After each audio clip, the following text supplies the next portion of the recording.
Sanajan tempat menyingkur, tapi atikan mah cukup luhur.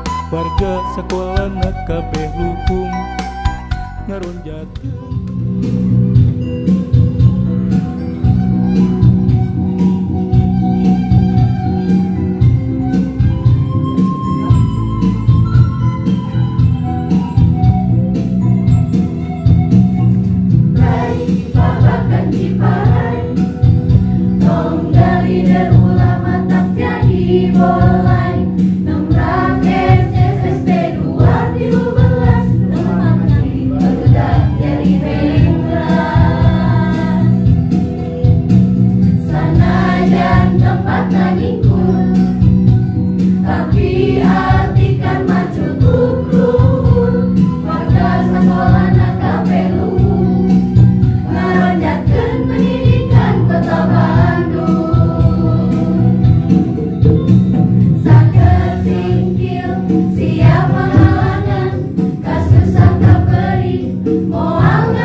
Pertama, Ibu mohon izin saya dibuka maskernya. Kedua, mohon izin juga foto Ibu di DP saya Terima kasih Pak. Yang saya lakukan selama 1 tahun kemarin dari mulai bulan Januari sampai dengan Desember 2021. Pada hari ini kegiatan penilaian prestasi kinerja kepala sekolah atau PPKKS di SDN 213 Babakan Ciparai. Saya selaku kepala sekolah dan tim penilainya adalah Ibu Dr. Anda Dia Wijayawati. Baik, Ibu, kami di SDN 213 Babakan Ciparai mulai bertugas itu tanggal 20 Januari 2020. Dan mungkin ini adalah kedua tahunnya. Tepatnya memang pada tanggal 28 Januari saya masuk ke sini. Jadi hari ini memang baru beberapa hari dihitung 2 tahunnya. Ini adalah profil saya, nama lengkap saya. Kemudian nih, saya lahir tahun 1966. Itu diangkat menjadi PNS di tahun 2008, Ibu. Baru sekali. Tapi alhamdulillah Allah memberikan rezeki kesehatan kepada saya sehingga saya bisa melanjutkan pendidikan S2 di UPI dan lulus pada tahun 2017 kemarin. Kemudian alamat rumah saya alhamdulillah cukup jauh di sini karena saya tinggal di komplek Bumi Parahyangan Kencana. Jadi BPK itu bukan keuangan. Bumi Parahyangan Kencana di Blok D12 nomor 4 RT 2 RW 10 Desa Bangasari Kecamatan Cangkuang Kabupaten Bandung. Saya memiliki moto hidup saya adalah bisa. Saya punya tekad dan punya inspiratif dalam diri saya kalau saya bisa melakukan sesuatu apapun, walaupun itu mungkin belum maksimal atau mungkin bagi orang lain itu hal yang biasa. Tapi buat saya, segala apa yang saya lakukan, insya Allah bisa. Itu moto hidup saya. Ini adalah profil PTK di SDN 213 Kabupaten Ciparai untuk tahun sekarang, di mana Ibu Maya Tamara SPD selaku wali kelas kelas 1A juga memiliki moto hidup, yaitu lakukan sekarang. Kemudian wali kelas 1B adalah Ibu Neneng Mustika SPD. Beliau juga memiliki moto hidup. Sebentar, Ibu Maya. Oh, Ibu Maya boleh berdiri. Oh iya, ini Ibu Maya. Oh, iya. Beliau sedang berbadan dua. Yang tadi ya. Kemudian Ibu Neneng Mustika. Nah, ini adalah wali kelas 1B. Beliau juga memiliki moto hidup, yaitu jangan ingat lelahnya belajar, tapi ingat buah manisnya yang bisa dipetik kelak ketika sukses. Ini adalah Ibu Ari. Ibu Ari Mangga. Dia itu namanya Ibu Juwaria, tetapi lebih dikenal dengan Ibu Ari. Beliau adalah wali kelas 2A dan 2B Ibu, karena kebetulan kami kekurangan PTK 1 orang. Beliau memiliki moto hidup adalah masa hidup fokus dan yakin. Kemudian Ibu Tika Kartina SPD. Mangga Ibu Tika. Beliau adalah wali kelas 3A yang memiliki moto hidup kita lebih besar dan lebih baik dari apa yang kita pikirkan. Kemudian Ibu Siti Hanifah Pujiani. Iya. Beliau adalah wali kelas 3B yang memiliki moto hidup rahasia kebahagiaan adalah bersabar, bersyukur dan ikhlas. Selanjutnya adalah Bapak Ade. Paling keren. Pokoknya nama keperboy kita. Bapak Ade dunia 213 sepi. Beliau memiliki moto hidup jadilah diri sendiri, karena itu lebih baik daripada berpura-pura menjadi orang lain yang baik. Beliau adalah wali kelas 4A. Selanjutnya ada Ibu Heni Rohaini SPD. Manila Bu Heni. Dia adalah wali kelas 4B dan memiliki moto hidup jangan tuntut Tuhanmu karena tertundanya keinginanmu, tetapi tuntut dirimu karena menunda azabmu kepada Allah. Bagus sekali ya. Dan wali kelas ke-5A Mangga Bu Lala. Beliau juga sebagai pustakawati Ibu yang mengelola perpustakaan dan memiliki moto hidup bersyukur dan jadi diri sendiri. Selanjutnya ini cover boy juga, tapi agak kalah sih kalau dengan Pak Ade. Beliau adalah Pak Udin. Mangga Pak Udin. Beliau adalah wali kelas 5B yang memiliki moto hidup berusaha menjadi orang yang bermanfaat walaupun kecil. Selanjutnya ini adalah Pak Nendi Perdana. Beliau adalah wali kelas 6A. Mudah-mudahan Bu bulan depan sudah menjadi PNS. Karena sekarang masih CPNS. Insya Allah. Memiliki moto hidup kesederhanaan adalah kesempurnaan yang sejati. Selanjutnya ini adalah Pak Dedi Saleh. Beliau adalah wali kelas 6B dan memiliki moto hidup untuk berjuang dan berguna untuk orang lain. Dan alhamdulillah bermanfaat sekali, betul sesuai dengan maksudnya. Selanjutnya Pak Robi, karena kebetulan ada kegiatan di luar Ibu, jadi dia permisi, mohon izin. Beliau mengajar di kelas 1 sampai kelas 3AB, jadi kelas bawah. Iya. Beliau memiliki moto hidup olahraga di ruangan terbuka, katanya itu lebih sehat. Karena kalau gampang jadi dia lebih suka di luar lagi. Selanjutnya ini adalah Bapak Rahdi Sutami. Beliau adalah guru PJOK kelas atas. Melilit gunanya. Beliau memiliki moto hidup bersyukur kepada Tuhan dan berterima kasihlah kepada sesama. Insya Allah beliau ini mudah-mudahan secepatnya pun mendapatkan SK yang menjadi guru yang lolos ke 3K. Tapi sedih Bu, karena memang kuotanya bukan di sini. Jadi terpaksa harus meninggalkan kami teater sedih dan gembira Bu ya. Iya. Tapi mungkin kita doakan saja di tempat yang baru dia jauh lebih baik dan lebih berprestasi. Ya. Selanjutnya ini adalah ibu guru kelas 1 sampai 3 AB dalam bidang PAI. Mangga Ibu Imas keluar rasa kedap. Keluar dulu. Dia memiliki moto hidup, yakinlah semua pasti ada waktunya. Dan yang memegang PAI di kelas atas adalah Ibu Lulu Prasasti SPDI. Mangga dipangkal. Dia memiliki moto hidup berbuat baiklah tanpa perlu alasan. Selain guru-guru, kami juga memiliki tenaga yang lain. Inilah Bapak Putra Ali Wigunawan SSN.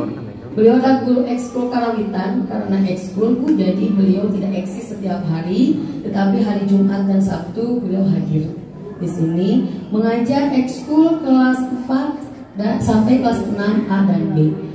Memiliki moto hidup nikmati perjalanannya, semua akan menjadi terbaik pada waktunya. Selanjutnya adalah Bapak Kustandi. Saya Bu, saya. Ini dikenal dengan Bapak Tantan. Ya. Ini ibunya Mas. Odin cinta ke aku saya Pak. Pak Kustandi ini adalah seolah-olah jantungnya STM 13. Karena beliau adalah yang mengutak-ngatik segala data gitu ya. Dia adalah seorang OPS yang memiliki namanya ikhtiar lalu tawakal. Insya Allah benar sekali. Kemudian Bapak Heri Suheri ini adalah penjaga sekolah yang insya Allah selalu aktif membantu kami dalam bidang kebersihan dan keamanan. Selanjutnya adalah Bapak Dias Saifullah. Beliau adalah ketua komite. Beliau memiliki moto hidup jangan pernah menyerah dan berhenti untuk terus belajar. Raihlah cita-cita setinggi langit. Itulah mungkin Ibu para pendukung saya, ajudan-ajudan saya, dan memang benar ini adalah pendorong-pendorong saya sehingga saya bersemangat untuk melakukan segala hal karena semua tim ini tanpa pamrih bekerja keras. Begitu ada hal yang baru mereka selalu melakukannya tanpa harus saya minta, tanpa harus saya dorong-dorong begitu. Jadi saya amat sangat bangga sekali kepada mereka. Kemudian untuk mewujudkan apa yang telah kami programkan dan guru-guru beserta tim saya itu sesuai dengan apa yang telah direncanakan di awal tahun anggaran, maka ada 4 komponen yang dikembangkan untuk meningkatkan mutu pendidikan di sekolah ini.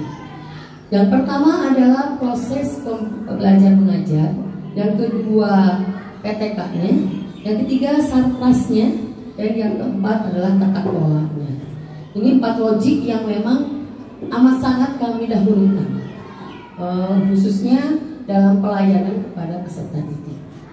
Untuk yang pertama, dalam pengembangan mutu proses belajar mengajar, kami membuat 4 kegiatan. Yang pertama adalah perencanaan, di mana perencanaan kami anggap ini adalah sebagai tes diagnosa. Jadi putra putri kita dalam pertama kali mau datang ke kita itu,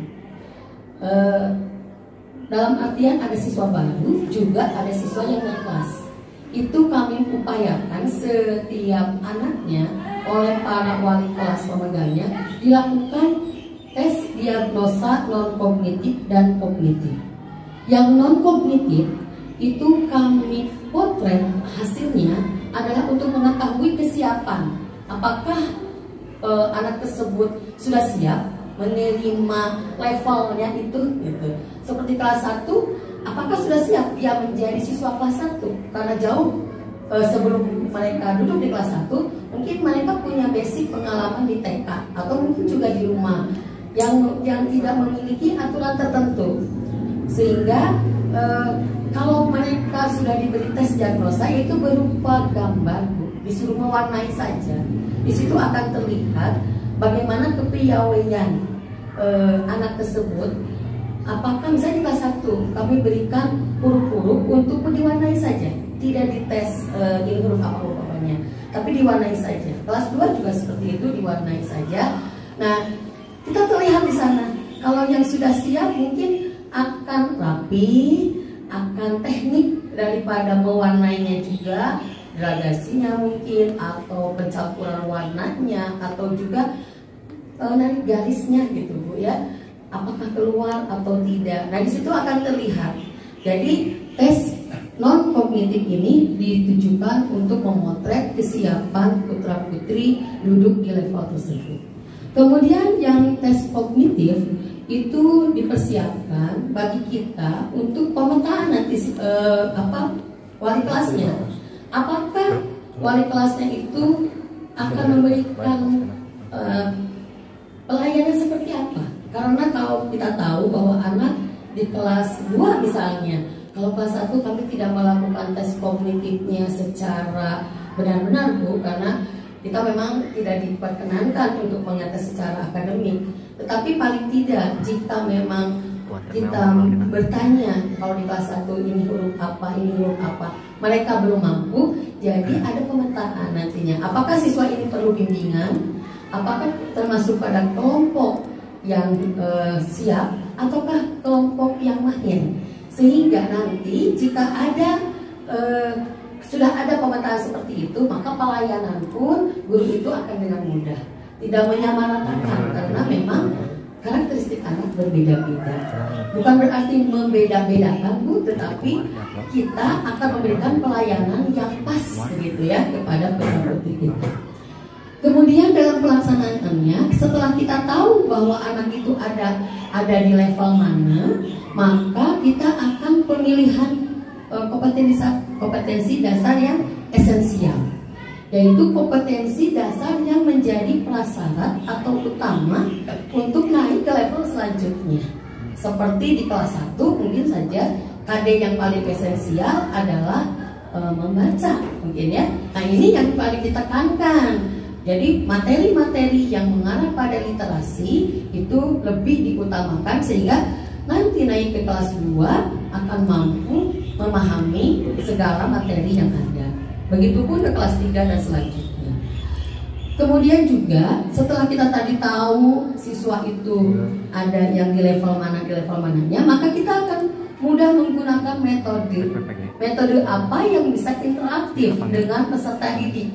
Kalau memang anak itu benar-benar tidak mampu dalam segi akademik, mungkin kita akan memberikan pelayanan di luar jam pelajaran mungkin, nah, supaya anak tersebut tetap mendapatkan materi yang sama dengan teman-temannya, sekalipun mungkin waktu atau durasi yang berbeda dengan teman-teman.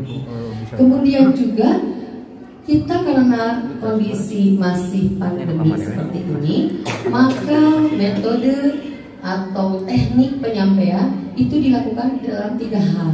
Yang pertama luring, karena di sini Ibu mungkin Ibu juga pernah mengalami, sehingga tahu bahwa di sini itu kondisinya ekonomi menengah ke bawah, sehingga perangkat itu kurang sekali dimiliki oleh para peserta didik.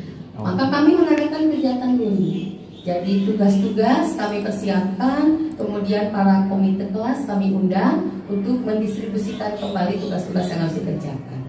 Tetapi bagi mereka yang memiliki perangkat itu dilakukan secara daring. Kombinasi kami lakukan juga apabila memang perlu kegiatan yang membutuhkan kegiatan menggunakan perangkat dan yang tidak, sehingga dalam RPP, dalam rencana pembelajaran itu termuat. Saya sengaja itu mungkin hanya 2-3 saja Ibu, RPP-nya berbeda dengan yang lain. Saya sengaja di sana di kegiatan inti ada literasi, numerasi, dan penguatan karakter. Saya sengaja memasukkan hal itu supaya guru-guru tidak lupa bahwa kita mengarah kepada AKM, kepada asesmen kompetensi minimal. Apa? Yaitu menerapkan tentang literasi, numerasi, dan karakter. Untuk penilaian, kita mengarah pada AKM. mengupayakan sedemikian rupa pembuatan soal berupa soal HOTS, di mana soal ini ada berupa soal-soal kontekstual yang memang benar-benar dialami peserta didik dan berupa masalah interaktif, jadi langsung dalam cerita, dalam kontekstual, tidak hanya angka, tidak hanya soal yang mengarah pada isi, tetapi bagaimana memecahkan suatu permasalahan. Dan dalam pengawasan, saya kepada Bapak dan Ibu serta para PTK yang lainnya itu melakukan kegiatan supervisi akademik secara administratif, yaitu melihat administrasi apa saja yang dituangkan dalam kegiatan pembelajaran, kemudian kompetensi apa yang dimiliki oleh para PTK saya. Di sini jadi saya bisa memetakan guru, apakah ada guru yang perlu bimbingan terhadap kompetensinya, ataukah guru itu perlu dikembangkan kompetensinya, ataukah memang perlu juga guru itu memberikan tutor sebaya kepada teman-teman. Ini adalah pengembangan mutu PTK. Setelah tadi saya mengetahui bagaimana kompetensi daripada para PTK karena di kegiatan sumpah kompetensi tersebut, maka saya melihat bahwa ada pengelolaan PTK dan ada peningkatan kompetensi PTK. Untuk pengelolaan PTK, saya menempatkan para PTK menjadi wali kelas dan guru bidang sesuai dengan kompetensi yang dimilikinya. Contohnya Bu, tahun kemarin itu kami tidak memiliki guru PAI, tetapi Ibu Maya Tamara, alhamdulillah dalam segi PAI-nya, dalam segi pendidikan agama Islamnya, dia lebih menonjol, sehingga saya menempatkan beliau menjadi guru PAI. Tetapi alhamdulillah pada tahun ini kami kehadiran 2 orang yang memang benar-benar linier, sehingga Ibu Maya ini kembali ke habitatnya, dikembalikan kepada habitatnya sebagai wali kelas, begitu. Kemudian juga mengusulkan para guru honorer untuk terdata di Dapodik. Ini sangatlah penting sehingga mereka mempunyai pengakuan dari Dinas Pendidikan yang mungkin nantinya saya usulkan untuk mendapatkan HPM, yaitu honorarium peningkatan mutu. Alhamdulillah saya mencoba 2 orang kemarin ya di tahun 2021 itu, yaitu Ibu Maya Tamara dengan Ibu Lala. Alhamdulillah Bu sudah mendapatkan HPM yang memang benar-benar sesuai dengan kompetensinya. Kalau kemarin-kemarin karena memang tidak linear sehingga mereka mendapatkan tidak sesuai dengan pendidikan yang dia terima, yang dia miliki. Kemudian dalam peningkatan kompetensi PTK, saya memberdayakan para PTK untuk menjadi tutor sebaya kepada sesama PTK kembali di SDN 213 Bekasi Parang ini. Jadi Bapak dan Ibu yang memiliki kemampuan lebih dalam segi IT-nya untuk memperlancar proses pembelajaran, kami libatkan untuk menjadi tutor sebaya. Selanjutnya memberikan waktu dan ruang untuk mengikuti berbagai seminar kepada PTK baik yang daring maupun yang luring. Dan insya Allah selama memang kondisi keuangan sekolah tersedia, maka insya Allah itu didanai oleh sekolah. Alhamdulillah kita waktu kemarin sudah melaksanakan seminar AKM ya, semuanya mendapatkan dana dari sekolah. Ini adalah salah satunya. Menyusun perangkat pembelajaran, insya Allah saya pada waktu itu yang menjadi fasilitator langsung bagaimana Bapak dan Ibu guru membuat RPP yang dirancang oleh Bapak pendidikan kita dengan RPP yang 1 lembar itu, tetapi bukan berarti 1 lembarnya, tetapi bagaimana RPP yang disederhanakan. Kemudian juga ada Pak Rahdi Sutawi, beliau memiliki kemampuan bagaimana agar WA, WhatsApp itu terhubung dengan laptop, karena pada waktu itu baru-baru musim pandemi sehingga panik sekali bagaimana kita memberikan pelayanan kepada siswa. Nah ini Paradi ini membimbing teman-temannya untuk bagaimana masuknya WA ke laptop sehingga kita punya data di sana, atau juga bagaimana kita menilai putra-putri kita yang mengirimkan tugasnya ke WA. Jadi langsung di WA tersebut kita bisa memberikan penilaian dan anak bisa langsung menerima nilai dari kita, respon dari kita. Karena yang namanya anak SD itu ya setiap kali melakukan kegiatan, walaupun bukan ulangan, hanya berupa tulisan saja, tetap memerlukan mereka itu ingin diapresiasi. Sehingga kita wajib seorang guru memberikan apresiasi tersebut, walaupun hanya ungkapan excellent lah, bagus lah, jempol lah, begitu ya. Sehingga mereka akan lebih senang karena pekerjaannya dihargai. Kemudian selanjutnya adalah Pak Dedi ini bagaimana cara melakukan Zoom meeting, menjadi host itu seperti apa kepada teman-temannya dan dipraktekkan sehingga kita jadi tahu, oh begini cara membuat Zoom meeting. Dan alhamdulillah kita bisa Zoom dalam kegiatan MPLS bersama orang tua, kemudian dalam kegiatan kepramukaan yang harus melibatkan para orang tua, yang harus melibatkan siswa di luar tanpa harus hadir, itu kita sudah bisa semuanya melakukan kegiatan Zoom meeting. Kemudian yang keempat, Pak Udin itu memberikan arahan bagaimana cara membuat video pembelajaran.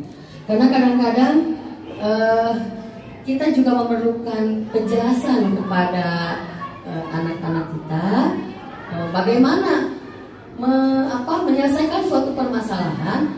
Tapi kalau melalui voice note, melalui WA mungkin agak kurang jelas.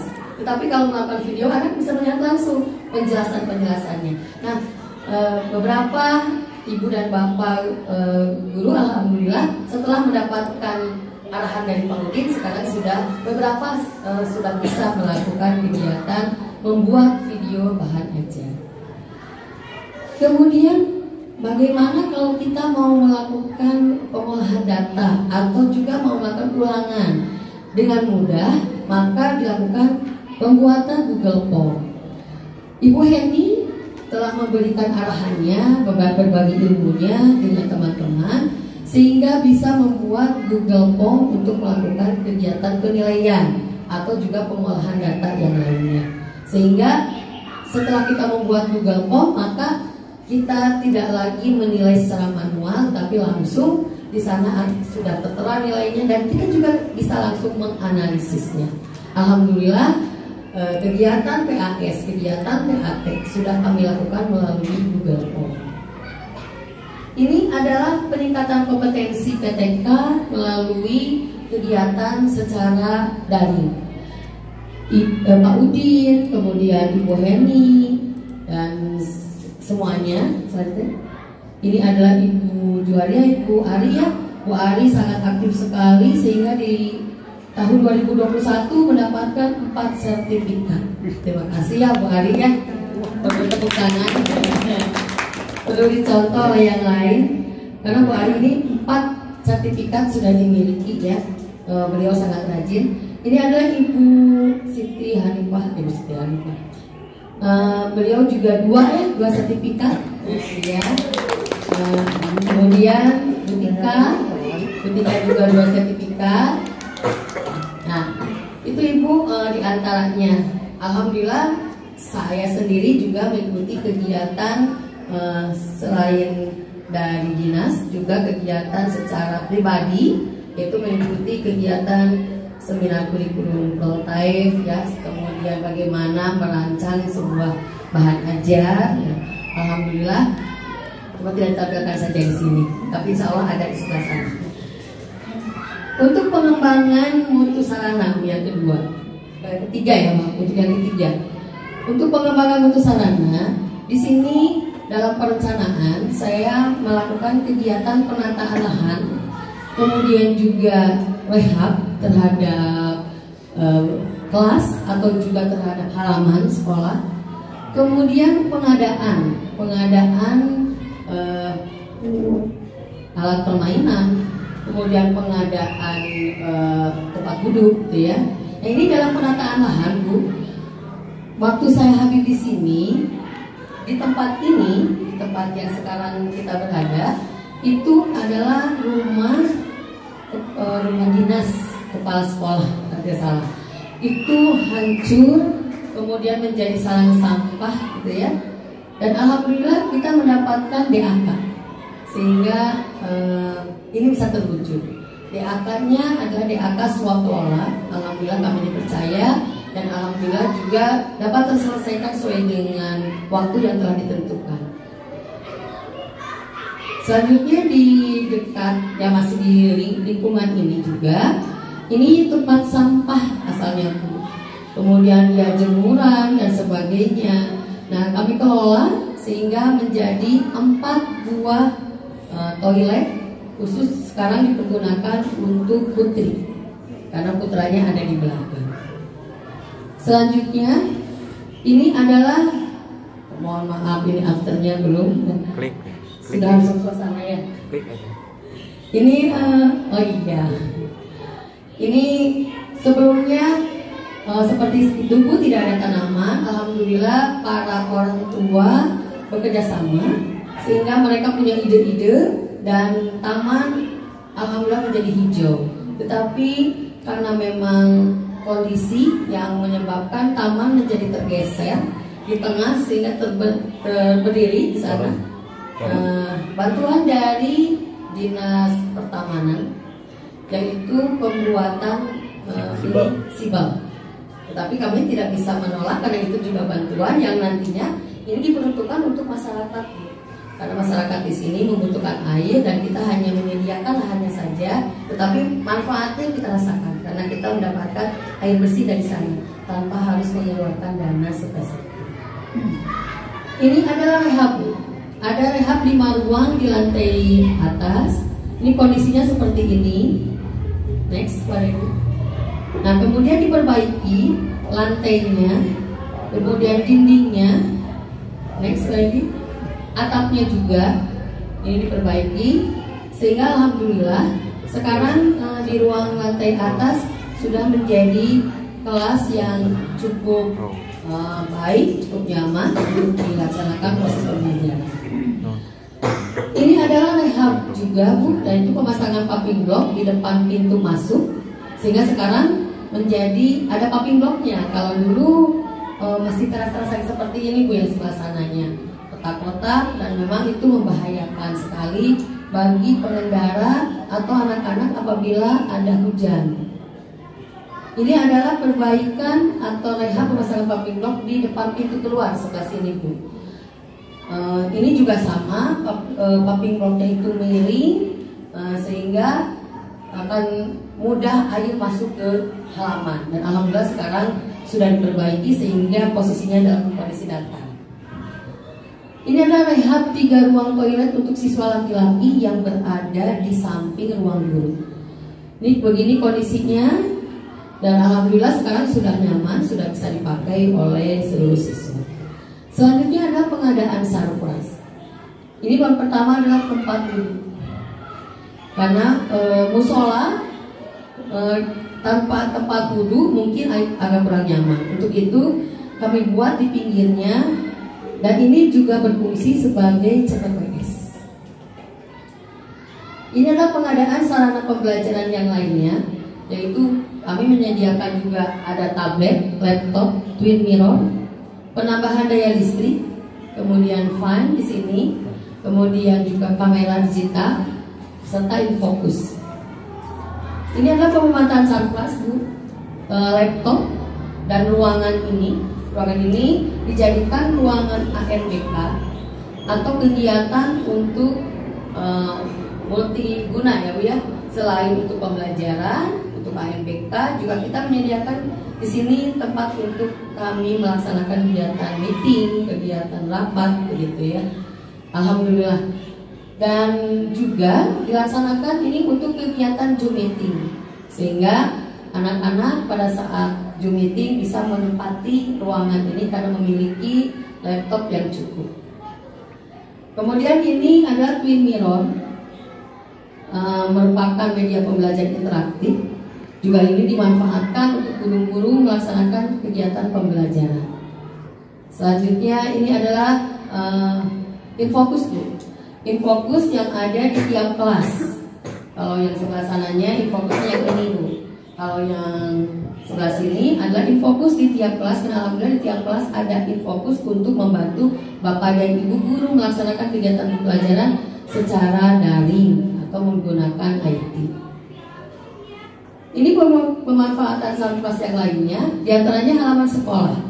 Selain untuk kegiatan pembelajaran yang bersifat praktek, juga digunakan untuk sarana bermain yang mengarah pada kegiatan literasi dan numerasi. Alhamdulillah di halaman sana sudah ada ular tangga dan sondah. Sondah ada dua jenis, sondah pesawat dan sondah 1000. Sondah 1000 maksudnya untuk mengetahui anak belajar menghitung berapa benda yang dia masukkan ke situ, berapa jumlahnya dalam satu pasukan. Nanti yang paling banyak itu yang dinamakan winner atau pemenangnya. Kemudian kelas juga Bu, selain untuk kegiatan proses belajar mengajar, juga digunakan untuk berliterasi dan bernumerasi melalui pengadaan pojok baca. Ibu nanti boleh berkeliling mungkin pojok baca yang sudah ada di tiap kelas. Selanjutnya, dalam pengawasan Sarpras, ini secara langsung pengawasan Sarpras dilakukan secara berkala, yaitu tiap akhir bulan melalui guru yang diberi kewenangan untuk memegang tanggung jawab sarana dan prasarana. Selain itu, kepala sekolah juga mengecek pada Dapodik dan mengupdate-nya setiap ada perubahan. Jadi Dapodik memang selalu diupdate setiap akhir bulan untuk mengetahui ada perubahan tidak mengenai Sarpras, apakah ada yang rusak atau penambahan, baik bantuan dari dinas ataupun mungkin bantuan yang dari Budi ya, dari dunia usaha lainnya. Untuk pelaporan sarana dan prasarana itu dilaporkan secara berkala kepada daerah melalui aplikasi Aset BMD.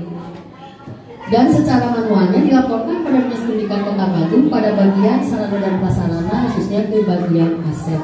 Ini setiap berkala 3 bulan sekali pun suka ada perkumpulan para operator yang memegang aset, dipantau secara langsung pembuatan kartu barang ya, sampai bagaimana pelaporan barang demi barangnya. Untuk pengembangan mutu tata kelola, ini yang terakhir adalah yang pertama merencanakan pengembangan sekolah. Di sini saya mengadakan momen penguatan pendidikan karakter yang penuh karya, disingkat prakarya, berbasis profil pelajar Pancasila. Saya memiliki berangan-angan bahwa anak didik kita ini kelak setelah lulus dari sini memiliki kompetensi gitu, karakter apa, bakat apa yang dia miliki bisa dikembangkan kelak. Paling tidak pada saat dia menjadi siswa-siswi di sini, dia memiliki karakternya yang berbasis profil Pancasila, yaitu yang pertama tentu saja memiliki keimanannya. Maka di sini ada ruang penguatan karakter yang namanya warung bakmi. Ada di lantai 2. Warung bakmi itu singkatan Bu, yaitu wadah ruang riuh bakat jeung minat. Disitulah tempat kami mendidik putra putri kita mengembangkan bakatnya. Yang bakat menari, mangga, ayo. Yang bakatnya mungkin dalam segi vokal, olah vokal, mangga gitu. Di tempat itulah semua bakat digodok oleh kami, khususnya oleh guru ekskul karawitan, dan kami semua mendukungnya begitu. Kemudian yang kedua dalam pengembangan mutu tata kelola yaitu kegiatan pengelolaan kurikulum. Kurikulum yang digunakan di sekolah SDN 213 Babakan Ciparai yaitu kurikulum 2013 yang disederhanakan melalui pemilihan kompetensi dasar yang esensial, yaitu kompetensi prasyarat yang akan menjadi fondasi bagi pembelajaran dan level kompetensi berikutnya. Tetap saja sekalipun kurikulum darurat itu fondasinya atau madhabnya tetap ke arah kurikulum 2013. Selanjutnya adalah pengelolaan organisasi sekolah. Untuk meningkatkan kompetensi sosial para guru, maka selain mereka itu mengajar, juga mereka dilibatkan dalam kegiatan organisasi sekolah yang memiliki struktur di mana saya selaku kepala sekolah itu bekerja sama berkoordinasi dengan komite sekolah, kemudian di bawahnya juga saling berkoordinasi antara operator sekolah dengan pustakawan. Di bawahnya kembali ada para PKS, yaitu PKS keuangan selaku bendahara, PKS kesiswaan, PKS kurikulum, PKS sarpras, dan PKS kepegawaian. Dibantu juga oleh wali kelas dari kelas 1A sampai dengan kelas 6B. Selanjutnya juga dibantu oleh guru PAI, guru PJOK, juga guru karawitan, dan tentunya tidak kalah pentingnya adalah oleh Laisus. Selanjutnya kami juga berkoordinasi atau melibatkan siswa-siswi dari SDN 213. Untuk pengembangan mutu tata kelola yang keempat adalah EVADIR, yaitu evaluasi diri sekolah. Di sini kami menganalisis kekurangan, kelebihan, kekuatan kami, bagaimana EVADIR kami, karena EVADIR ini sebagai potret atau data yang konkret dan valid untuk menyusun visi dan misi sekolah agar tujuan yang direncanakan tidak terlalu melambung tinggi tetapi dapat tercapai oleh semua warga sekolah dalam menuju SNP dan SPM. Untuk mutu tata kelola yang lainnya adalah nomor 5, yaitu pemanfaatan TIK. Di SDN 213 Babakan Ciparai dalam memberikan berbagai macam informasi, diantaranya kegiatan PPDB kemarin, Bu, kita mengadakan 3 hal, yaitu melalui informasi di link website, yaitu http sdn213baci.sch.id, dan juga menggunakan IG, yaitu SDN 213 Babakan Ciparai, serta email kami sdnbabakanciparai02@gmail.com. Untuk pengembangan mutu tata kelola di bidang keuangan berdasarkan RKAS dana bos reguler yang digunakan untuk operasional sekolah, itu diantaranya untuk belanja pegawai sebesar 17,41% atau Rp67.080.000. Sedangkan untuk barang dan jasa itu sebesar 59,79% atau setara dengan Rp230.422.750. Sedangkan untuk pengadaan modal itu sebesar 22,73% atau sebesar Rp86.612.800. Kalau secara transaksinya, maka dilakukan 2 transaksi, yaitu secara tunai dan non tunai. Secara tunainya sebesar Rp217.551.350. Ini biaya atau dana yang dikeluarkan tidak bisa menggunakan siplah, Bu. Seperti bayar listrik, kita tidak bisa menggunakan siplah. Kemudian bayar distribusi kebersihan juga itu kan tidak mungkin ya kita lakukan secara siplah. Tetapi yang bisa dilakukan secara siplah non tunai itu pada tahun 2021 sebesar Rp167.564.200. Insya Allah kalau memang mampu untuk disipahkan, kami selalu menggunakan siplah. Selanjutnya, sumber dana yang diperoleh oleh SDN 213 Babakan Ciparai itu mutlak dari dana bos reguler. Kami tidak menerima pihak lain sumber dana untuk membantu jalannya operasional. Tetapi alhamdulillah kalau memang kondisi sekolah memerlukan keterlibatan dari para komite, itu mereka dengan mudahnya, mereka dengan aktifnya membantu kami. Seperti tadi ada pengadaan taman, Kemudian hiasan kelas Bu itu memang mutlak dari para orang tua yang sengaja mereka mau dilibatkan karena mereka mengerti karena program-program yang apa yang telah kami lakukan itu diberitahukan secara gamblang kepada mereka.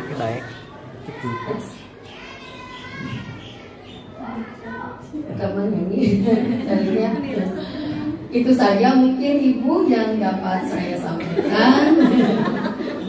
Ini teh kami kemarin Bu pada yuyulawe cenah gitu nyanyian heula langsung kedua pada di kanu terakhir. Terima kasih. Eta panginten Ibu sekali lagi itu yang bisa saya sampaikan kinerja saya dengan tim kami semuanya. Mohon maaf apabila memang banyak sekali kekurangan. Bila hidayah, assalamualaikum warahmatullahi wabarakatuh.